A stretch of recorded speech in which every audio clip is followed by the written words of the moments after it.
How to do direct mail marketing for real estate. Now guys, this is gonna be a two-part series, so I want you to hit that subscribe button, hit the bell so it alerts you when episode number 2 gets released. Is direct mail dead? You know what? I'm grateful for those that think it is because this happens to be one of my top producing marketing channels. And in this video, I'm gonna give you the skinny on how, if done correctly, how you can use direct mail marketing that brought in, by the way, guys, over $1 million to my company. And by the end of this video, you're gonna know how to use direct mail marketing and ultimately get to a 7-figure wholesaling business.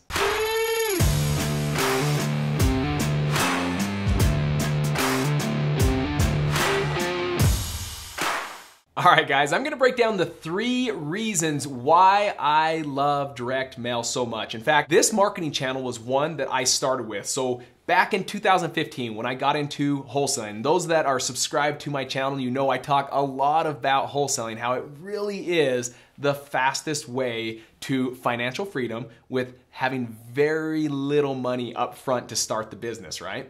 So I'm gonna be breaking down these 3 reasons and why I love it so much and how it's gonna help you guys so that if you can just follow it, you're gonna fall in love with direct mail, much like me, and how it can produce a lot of income for your wholesaling business. The first reason, guys, is it is one that you can scale. What do I mean by that? You're gonna be going out there and you're gonna be looking for lists. You're gonna be finding like your tax delinquent list, maybe you're looking for probate list, maybe you're looking for those that have code violations. There's so many ways to get your hands on lists that suggest either someone has a distressed property or going through a distressed situation. And the beautiful thing, regardless if you're just beginning, you have a tight budget, or whether you've done a few deals and now your budget's expanding, direct mail happens to be one that you can scale at a very, very easy way of just clicking a button on the mouse on your computer. For example, when I got into the game, I was sending right around 500 to 1,000 pieces every single week. The real joy of direct mail is you've got to stay consistent. This can't be something that you are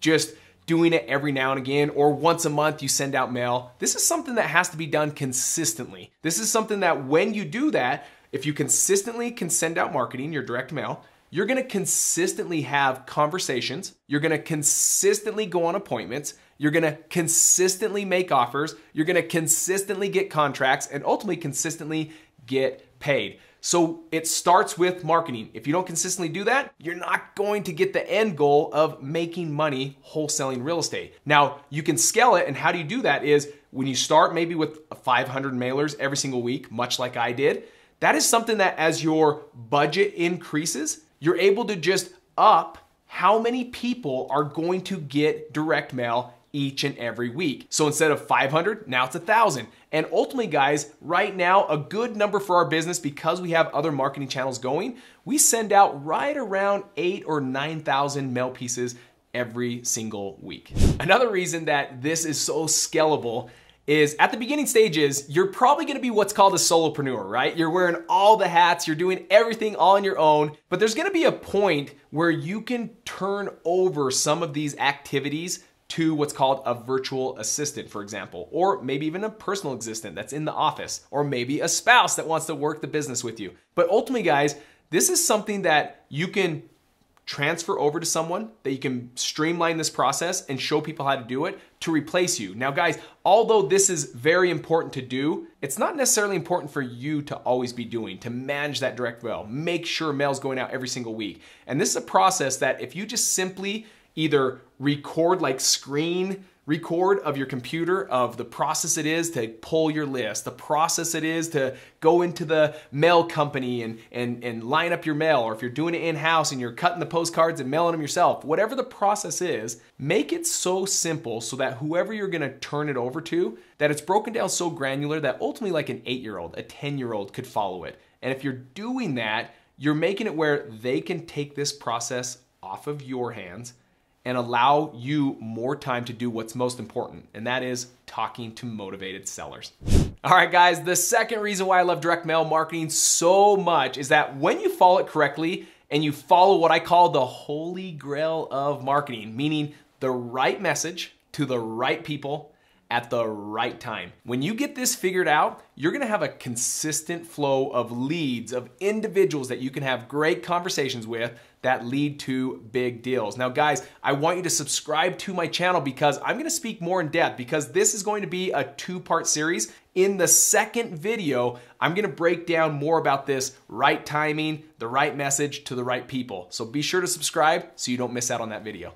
The third reason why I love this marketing channel is because it does all the heavy lifting for you, right? This is one that goes out there and works in your behalf. Many individuals getting into this probably are starting the same way I did when I first got involved. I still had to work a 9 to 5.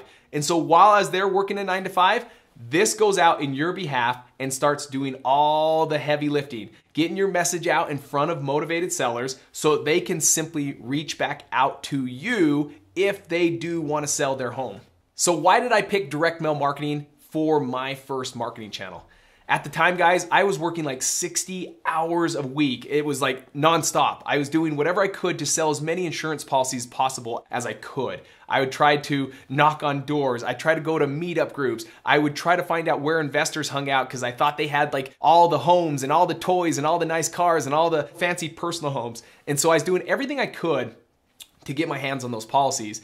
And so I didn't have much time to just pick up the phone like other marketing channels of cold calling, for example. And at the time, I was married, still am by the way, married and had 2 kids. So when I got home, I didn't want to just come home from long hours of work and say, well, I'm gonna continue to work.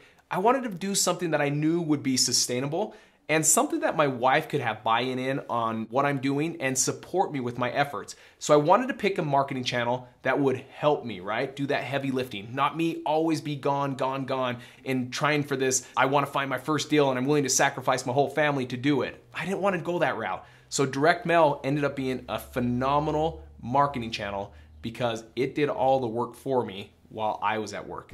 All right, guys, now that you know the 3 big reasons why I love direct mail and why it was my marketing channel of choice when I first got into the game, I even still use this today, guys. This is something that does 7 figures for me every single year. What I want you to do at this time is I want you now to really watch this next video because again, this is a 2-part series and this one over here is your second video that really breaks down all of the why, the how, that timing we talked about, the holy grail, right message to the right people at the right time. I'll go in depth in that video. So click on that video and I'll see you in that one.